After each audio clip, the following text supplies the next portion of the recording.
You can have Main event of the evening. ready to race to you. These days are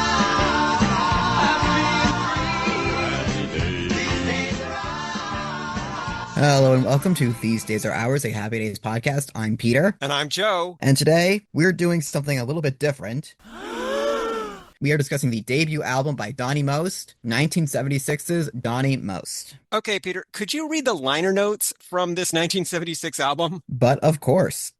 As my partner and I sat in our offices on a Wednesday in September discussing what to write for the liner notes of this album, we soon discovered that we had a slight problem and the following conversation occurred. Dick said, how about telling them that Donny has been in show business since he was in grammar school, and that he cut his teeth singing in the resort areas of upstate New York? Upstate New York?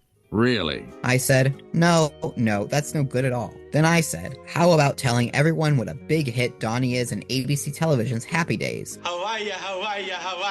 And how lucky we were to get Artie Mogul, president of United Artists Records, to sign Donny. Everyone knew Donny was a great actor, but now everyone can hear it for themselves that he is a super singer too. Dick said, are you crazy? That's terrible. That's terrible. We should say that we took Donny to Springfield, Massachusetts to break his first single on station WHYN. 93 WHYN. And 22,000 people showed up to see the two shows that Donny did. I said, no, that's wrong too. Then I said, how about, hold it, I think I've got it, said Dick. Why don't we just say that this is Donny's first album, you think it's great, and if you can't dance to this music, you've got no right having feet. Danny Jordan and Dick Smedley. Thank you, Peter. That was Donny Most by Donny Most. It was released sometime in the fall of 1976 by United Artists Records. Most of the articles I can find about it are from November and December of that year. Although this album did not chart, it was also released in Canada and Australia and later reissued on CD in 2013 by Essential Media. The Australian version changed the title to Donny Most of TV's Happy Days. Australia, we love you. Amen. If people listening in are thinking of buying a physical copy of this, I would recommend buying the vinyl version because it's more of a keepsake. Don't bother with the CD. It's kind of a ripoff. It doesn't even contain the liner notes or the credits or anything. Oh, boo. The most popular albums in America at that time were Frampton Comes Alive by Peter Frampton, Wings at the Speed of Sound by Paul McCartney and Wings, Reason by George Benson, and a self-titled album by Fleetwood Mac. Around the time that Donny's album was released, at least two significant artists also released their debut albums, British singer-songwriter Joan Armatrading and American rock band Boston. The Boston album is the one with More Than a Feeling on it. It has sold 17 million copies, making it the best-selling debut by a rock band in history, which I didn't know. Peter, of all those albums that I just mentioned, what would you have spent your money on had you lived in 1976? Had I lived in 1976, I think I would have gravitated towards Fleetwood Mac. That was definitely what my family would have gravitated towards at the time. Lately, I've been getting more into Paul McCartney's work, so I think now I would gravitate more towards Wings at the Speed of Sound and Joan Armatrading. Who doesn't love Joan Armatrading? As a Beatlemaniac, I probably would have bought Wings at the Speed of Sound. But don't sleep on Breezin' by George Benson. That's a really cool record.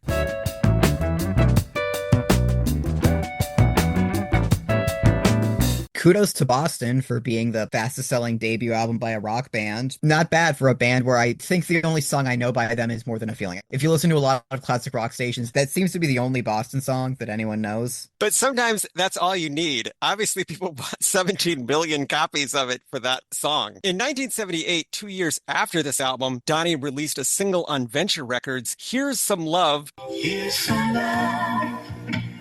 Take a little bit of it home with you. Backed with I'm Gonna Love Loving You. Don Most eventually reinvented himself as a crooner and released several more albums, including Mostly Swinging in 2017, New York High in 2023, and a Christmas EP called Swinging Down the Chimney Tonight in 2013. Peter, did you get a chance to listen to the 1978 single by Donny Most? I did not want it to unfairly prejudice my thoughts on this album. If you're familiar with Can I Borrow a Feeling by Kirk Van Houten, Can I borrow a feeling? Could you lend me a jar of love? It sounds exactly like that. This album was produced by Danny Jordan and Dick Smedley. And this is their new friend, Smedley. Danny Jordan is a doo-wop singer turned songwriter and producer from New York. In the 1960s, he was a member of the Detergents, who had a hit with Leader of the Laundromat. Who's that banging on the piano? I don't know. In the 1970s, he was a member of Hot Butter, who had a hit with Popcorn.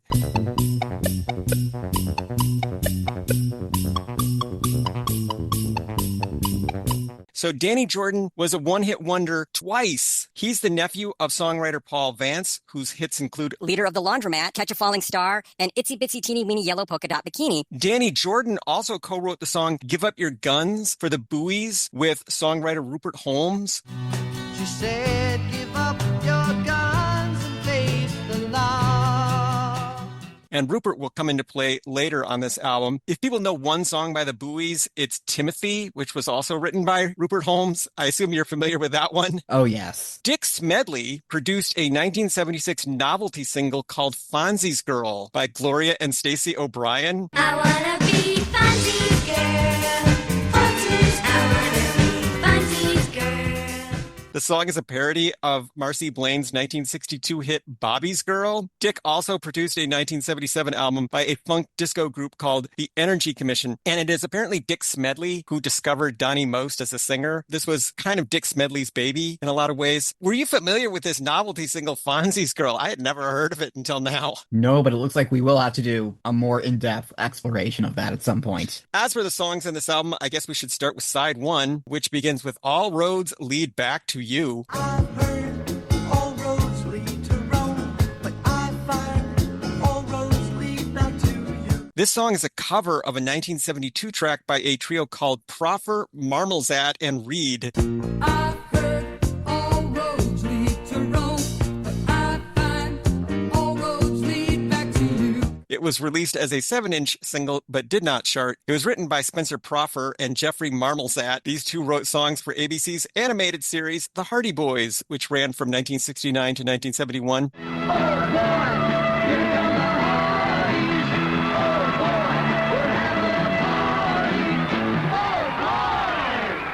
Donny's version of All Roads was released as a single with Better to Forget Him on the B-side. The song references an old proverb, all roads lead to Rome. That famous phrase originally appeared in a book of Latin proverbs in 1175. The earliest version translates as 1,000 roads lead men forever to Rome. In the days of the Roman Empire, all major roads eventually led to a monument called the Golden Milestone. Its precise location is unknown, but it seems to have been somewhere in the center of Rome. Peter, what did you think of this first song, All Roads Lead Back to You? I did listen to the original versions of the songs that Don Most covered for this album, and I really enjoyed Proffer, Marmelzat, and Reed's original version of All Roads Lead Back to You. I am willing to bet that the only reason it did not become a hit is because Proffer, Marmelzat, and Reed is not exactly a name that rolls off the tongue. I had to wonder what that band was thinking when they named themselves that. But it's a really fun, upbeat, funky, light love song. I think that this album makes the wise choice to keep the instrumental as close as possible, which on the one hand feels a bit derivative, but on the other hand, it sounds great, and the original version is probably obscure enough that they could get away with it. But I think the problem with that is that it does highlight what I think is one of the album's major weaknesses, which is Donny's vocals. I think that he has a pleasant enough voice at this point, but it doesn't really have the heft that it needs in a lot of these songs, and I think it makes this song in particular sound more uncertain. If there is a word that I would use to describe Donny's vocals on this album, it is boyish. He sounds very young, very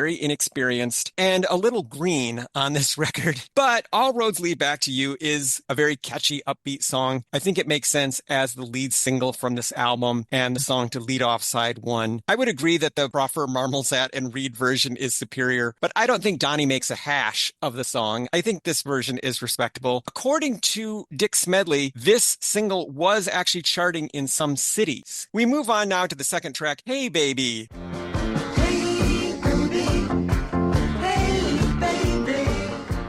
This is a remake of a #1 hit from 1962 by Texas singer-songwriter Bruce Channel.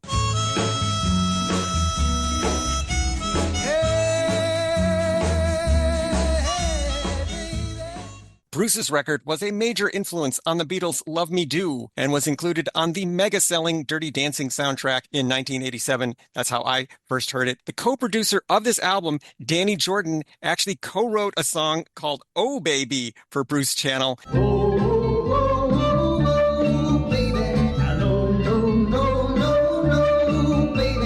It was a failed attempt to repeat the success of Hey Baby. What did you think of Donny Most's version of Hey Baby? I miss the harmonica from the original version of Hey Baby. The harmonica is the real star of Hey Baby. And instead, what dominates the version of this song is keyboards. The beat also feels much more plodding and stiff and budding. And overall, I would say that Where All Roads Lead Back to You benefits from sticking as close as possible to the original. I think this one does do a disservice to the original version of the song. And I think this is also a case where most vocals don't really do it justice either. This version strips Hey Baby of its two most distinct elements. One is the harmonica, but the second is the extended hey. On the original, Bruce goes, hey, hey, baby. And on this one, Don goes, hey, baby, hey, baby. And at first, I almost didn't recognize this as a remake of Hey Baby by Bruce Channel because it gets rid of the two biggest things from the original. I think that this was included because Happy Days is a nostalgia show, and they wanted Don to do some nostalgic rock and roll oldies. We'll get another one in just a couple of songs from now. This sounds like something that the Richie Ralph Potsy band might have performed on Happy Days. This seems very close to that. So I think that's what this is doing on the album. And again, nostalgia was very big in the 70s. Sha-na-na. This album sometimes has a sha-na-na kind of feel. We move on now to the first ballad of the record, Terminal. Here within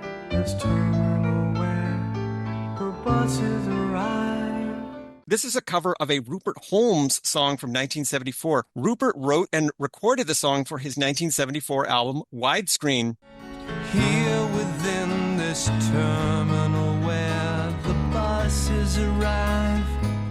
Well, this song never charted in America. Holmes's record became popular in the Philippines. The song has since been covered by several Filipino singers. Peter, what did you think of Terminal by Donny Most? Of the three Rupert Holmes songs that I know, one of them is about cannibalism and two of them are about adultery. Terminal is not the cannibalism one. Obviously, that's Timothy. It's this very sad song about a man who is just really unhappy with life, who has a one-night stand with a woman who he meets at a bus terminal. And I ain't riding that cheese box. It's a major deterrent for the women. Women will not kiss you on the bus. Okay, look. And it actually just makes things worse for him because it really just throws into stark relief how miserable and unhappy his life is. And by the end, terminal also means terminal disease because that's how he feels about his life. And it's just this incredibly depressing song about a middle-aged man that goes down easier because of its very beautiful, lush orchestrations. And it's kind of a weird choice for Don Most, who, as you said, sounds very boyish on this album. When you hear Rupert Holmes sing this for himself, he invests it with a lot of heaviness and a lot of feeling that Don just doesn't seem to have for the same song. In fact, I didn't really understand this song until I went back and listened to the original Rupert Holmes version. So I think this was maybe a poor choice for Don at this point in his career because he just doesn't have that weight to him that could make the song plausible. Again, it is weird that Rupert Holmes wrote two songs at least about adultery. I didn't look into Rupert Holmes's record of how many times he's been divorced or anything. Rupert Holmes has a very, very long career, so I don't think it's that he specifically writes songs exclusively about adultery or cannibalism. Those are just the songs by him that I know. I just remembered that Rupert Holmes' other big hit besides the Pina Colada song was Him, which is also about cheating, except in that case, he's the one being cheated on. So maybe that was just a thing with him. It was an obsession, Peter. He also wrote a novel called Where the Truth Lies, which is a romantic clef about Dean Martin and Jerry Lewis maybe having a gay affair and that ruining their lives. And he also wrote the new book for a stage adaptation of Robin and the Seven Hoods. So what I know about Rupert Holmes is that he's so much more than just the Pina Colada song guy, but also he will forever be the Pina Colada song guy. Well, I actually saw the movie of Where the Truth Lies, and I had no idea that Rupert Holmes was connected to it until now. So I'm reeling from that revelation. Up next on the album is Boney Maroney. This is a remake of a 1958 hit by New Orleans singer-songwriter Larry Williams. I got a girl named Boney Maroney. Larry's song has been covered by dozens of artists, including Richie Valens, Bill Haley, Dick Dale, and The Circle. John Lennon recorded the song for his 1975 album Rock and Roll. Australian rock group In Excess name-checked the song in their 1987 hit Good Times, which is a great song. Peter, what did you think of Donny Most's version of Boney Maroney? Why do the horns in this version sound like that? They've just got this very distinctive texture to them. The more time I spend with them, the less I like them. And I'm really starting to get sick of that keyboard. The production of this album is criticized in some of the reviews. Overall, how would you say that this album is produced? Do you like the choices that the producers make generally, or were their choices wrong, do you feel, as the album goes along? I don't know how much of it comes down to choices and how much of it comes down to limitations. Something about this album just sounds very cheap. I don't really like saying that. It feels a little bit mean, but it sounds like it is working on a budget, and in a way where it can't really disguise the fact that it is working on a budget. That was unfortunately the adjective that kept coming to my mind as well. The album often sounds thin and cheap and chintzy, like they just didn't bring in the musicians that they needed for this. I would also say that to sing Boney Maroney, you kind of have to have a growly, shouty voice. You have to have a voice that's very R&B, and I don't know that Don has that at this point in his career. The version that I knew best was actually the one by Richie Valens, just because I happen to have it on a Richie Valens Greatest Hits album.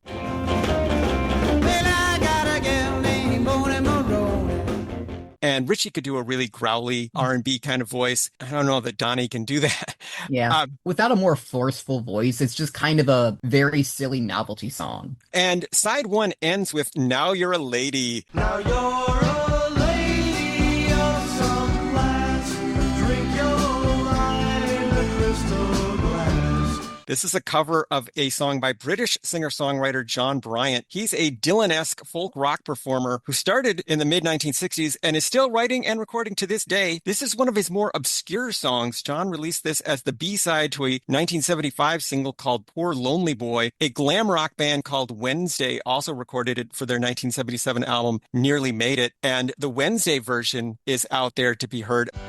Now you're a lady of some class. Drink your wine from a crystal glass. I couldn't find the John Bryant version. What did you think of Now You're a Lady? Now You're a Lady is a member of one of my least favorite song subgenres, which is the when you were young, you were a tomboy, and now that you've grown up, you've become a real lady, and you wear dresses, and I'm gonna have sex with you. The most egregious example of that is probably Hey Little Tomboy by the Beach Boys. And this is not as uncomfortable as that one, but I did still kind of hate it. This was not one of my favorite tracks on the album either, although it made me realize that lady is one of those big 1970s rock words, you know, like lay, lady, lay, and there's a lady who knows all that glitters is gold, and lady, when you're with me. And they make fun of that in the Choppin' Broccoli sketch on Saturday Night Live. There's a lady that I know. If I didn't know her, she'd be the lady I didn't know.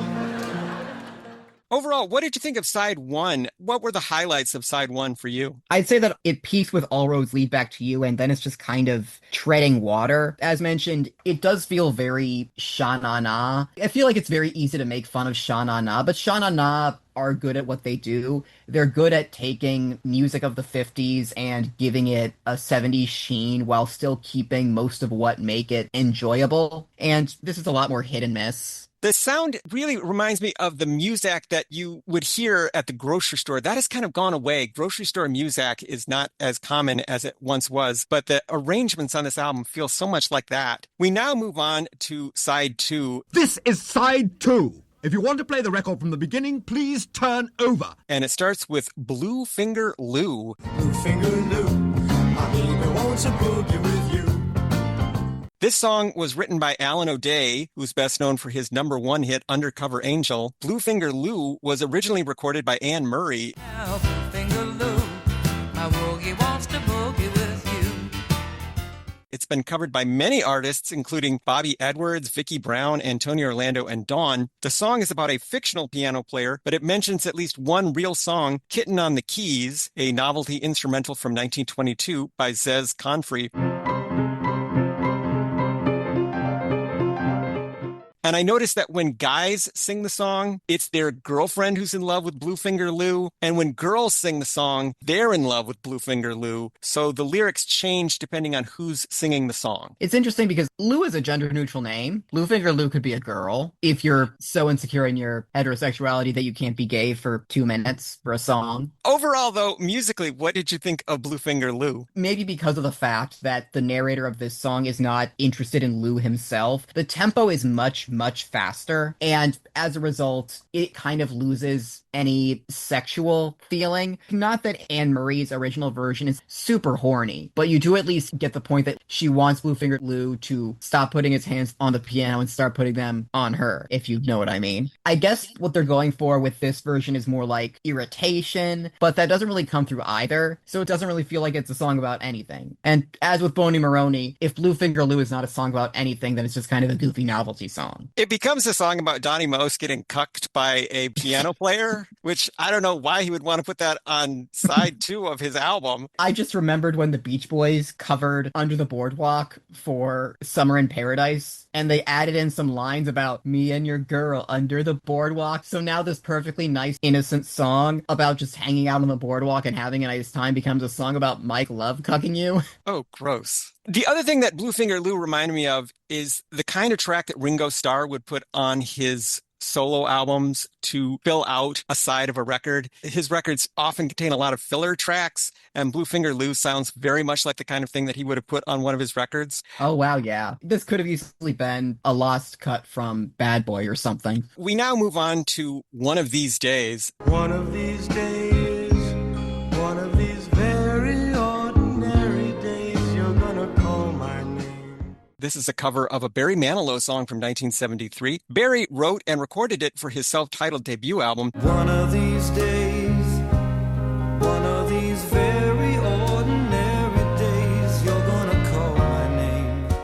The album was originally a slow seller, but it was re-released after Barry's commercial breakthrough and eventually went gold. Don's version was released as a single by United Artists with Early Morning on the B-side. Peter, what did you think of One of These Days by Don Most? I feel like I've already used the description beautiful and lushly orchestrated before for different songs, but that is what One of These Days is. It's just this really lovely, powerful song. You can really feel all of the love and care that Manilow put into it, and it doesn't really come through with this cover. This was another song that I didn't really understand until I went back and listened to the Barry Manilow record, and I was knocked out by that. I thought it was a beautiful record, as you said. And one thing that I noticed on this, just like with the Rupert Holmes song, having the songwriter actually perform it themselves is a great help because they are so much closer to the meaning of the lyrics, and they can invest it with so much more feeling and emotion. And Don, I don't think, is attached to the meaning of these lyrics. So he sings it in kind of an aloof way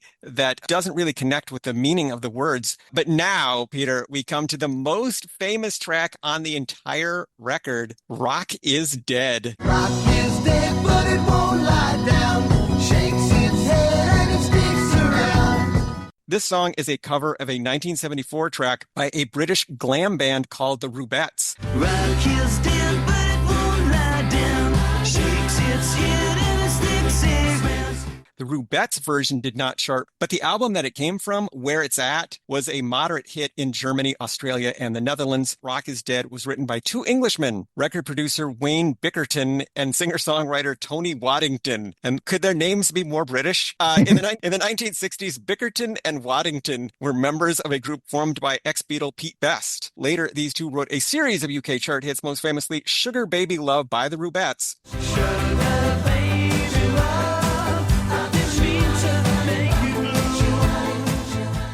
They also worked with Petula Clark and Tom Jones. Bickerton became a music business executive while Waddington moved into scoring television shows. Rock's death has been declared many times, going back to at least the late 1950s, but was Rock actually dead in 1976? It was still doing great on the album charts with Led Zeppelin, Bob Dylan, the Eagles, and the Rolling Stones all selling extremely well that year, but it was a different story on the singles charts. Disco was surging in popularity, and artists like Elton John and the Bee Gees were pivoting to dance pop. One of the year's biggest hits, Play That Funky Music by Wild Cherry, was literally about a band switching from rock to funk. Peter, what did you think of Rock is Dead by Donny Most? This song is delightful. This is the one that transcends the goofy novelty aspect and becomes something so much more powerful than you could ever hope for. If it sounds like I'm being overdramatic, no, I'm not. It's great. This is the song. This is the one that should have been a hit. This is the one that should have made Don Most a household name, aside from the fact that he was already a household name via Happy Days. This is the song where the production actually sounds kind of good. It actually almost approaches something like the Wall of Sound. It just feels like one big instrument, and it's kind of overwhelming, but in a good way. It definitely carries the song more than the production elsewhere would have. This is easily the highlight of the album. I think it should have been not only the lead single, but the title track. I would have renamed this album Rock is Dead. This is the one track where the production really is working at full force, and I actually prefer Donny's version to the Rupert's version. This is one of the rare times on the album when I think Donny's cover is actually better than the original. Donny's vocal is actually perfect on this one. I think they really missed the boat by not releasing this as a single. Peter, what do you think of the state of rock and roll in 1976? Do you think it was too early to declare rock to be dead? Maybe it looked like that in 1976, but just 3 years later, its biggest rival is also going to be declared dead, and that one is going to stick a bit more. Rock and roll was going to make a comeback eventually. Do you think rock could still make a comeback now? It's hard to say, because we've reached the point where there are still rock bands, but they are not the ones who are getting hits on the charts. Rock feels less like a genre and more like a way of describing a group of white guys. Your Imagine Dragonses and your Maroon 5s, which isn't all white, but still. We end the Donny Most album with the two songs that, as far as I can tell, were written for this album. The first of these is Better to Forget Him.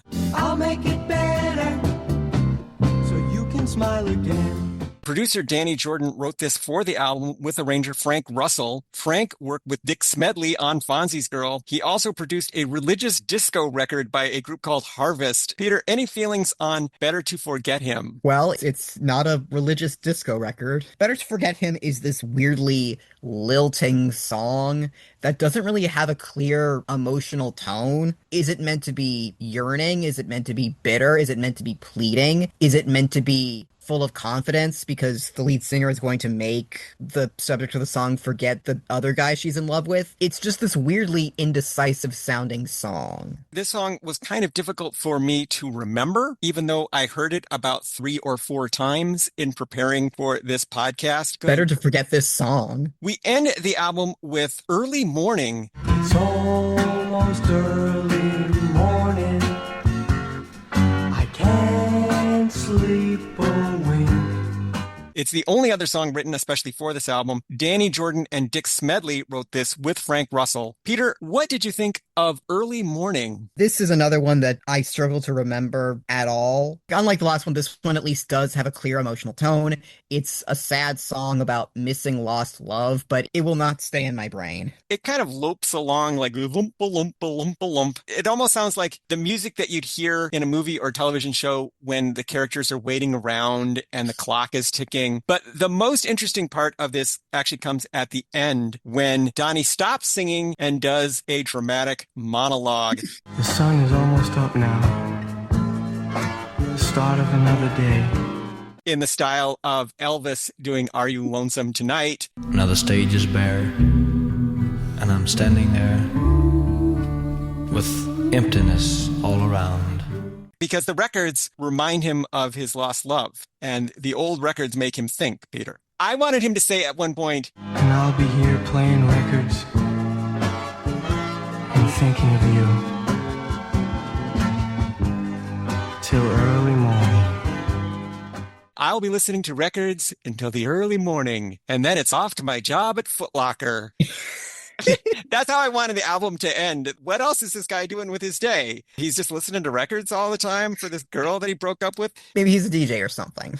That would have added some interest to this if Donny had started the record as a DJ who is playing records, and then he gets into this whole monologue about how he misses this girl and how certain records make him think about this girl. Two of the weaker songs on the album are the ones that end the album, and I think that's why they're tucked away at the end of side 2. Peter, normally we talk about the fashions in the movies and television shows that we watch. All we really have to go on here are the front and back covers of this album in which Donny is wearing the same outfit. What do you think of Donny's outfit on the cover of this album? He's wearing a flannel shirt and jeans with a bit of flare around the ankles. They're not really bell bottoms, but they are very, very 70s. Did you see that? Did you? The voice of youth! They're still wearing flared trousers! He's just kind of standing there on the road because all roads lead back to you. That makes sense. The lead single is All Roads Lead Back to You, and that's why he's out on the road. On the road again. Just can't wait to get on the road again. I wondered what he was doing. I thought he was hitchhiking or something. Do you think it's a good album cover? I feel like it does capture what the album is like to listen to. In that it shows Donny in sort of a unpopulated wasteland where he's the only person who exists, I guess. So, Peter, I will ask that age-old timeless question. Was this album any good? This is a weird novelty album. I think that most people who enjoy this album enjoy it mostly for the novelty. As a debut album for someone who is already well known as an actor, I don't think it really declares that he's a particularly bold visionary. Once buckwheat sings a song, it's eternally his. Or that he's working with particularly interesting producers. It doesn't really have a clear identity. Maybe it should have leaned more into the nostalgia aspect. Maybe it should have leaned more into the sheer kitsch of it. As it is, it's just kind of an identity crisis. This is an album that is searching for an identity. Is Donny Most going to be a nostalgia singer singing oldies from the 50s and 60s? Maybe. Is he going to be a romantic balladeer? Maybe. Is he going to sing middle of the road 1970s pop? Again, maybe. Middle of the road. He's literally middle of the road. I would say that the production and arrangement is a little underpowered all through this, and that kind of lets it down. I think today, most of the interest in this record will be people who are Happy Days fans and want to hear what Donny's album was like, because it was released at the height of Happy Days mania. And I was about to say that he was the only cast member to release an album during the original run of the show, but that's not true. Another cast member from Happy Days released, I think, 2 albums during the run of the show. And if I were really cruel, I could have us listen to both of them. Oh no. Oh no. I would not do that. Although there is one movie starring that gentleman that I think we should eventually talk about. Oh boy. This album, what I will say in its favor is that it is very brief. I think it's something like a half hour. It's a very brisk 10 songs. It does not overstay its welcome. The only thing I would have criticized the CD reissue for is that Donny did release a couple more singles, and had this album been reissued by Rhino Records, they probably would have included those as bonus tracks at the end of the album. They would have probably included his love songs from 1978. Plus, I Only Want What's Mine from Leo and Laurie from 1980. That was his next single. That one is fun. That is a fun little disco romp. It has a lot more personality than anything else on this album. So, Peter, how can people keep up with us and find out about all the wonderful things that we are doing? Listeners can follow us on Libsyn at thesedaysAreours.libsyn.com. And they can email us with questions, comments, and concerns at thesedaysareuspodcast@gmail.com. Now, the next time we get together, Peter, we have talked about many of the people who worked on Happy Days, but what about the man who claims to have inspired the character of Bonzi? In 2001, the duo of Tom Sharpling and John Worster released an in-depth interview with this man. That recording has since become something of a comedy classic. Yeah, buy my book. And yet we have never talked about it on the show. So with your kind indulgence, next time we get together, I would like to talk about the Gorch. Oh boy. Oh boy. So see you later, alligator. In a while, crocodile. Donny Most, Donny Most, he was Ralph on Happy Days. Donny Most, Donny Most, now he rises from the haze. Actually, it's Don Most now. Who's that banging on the piano? I don't know.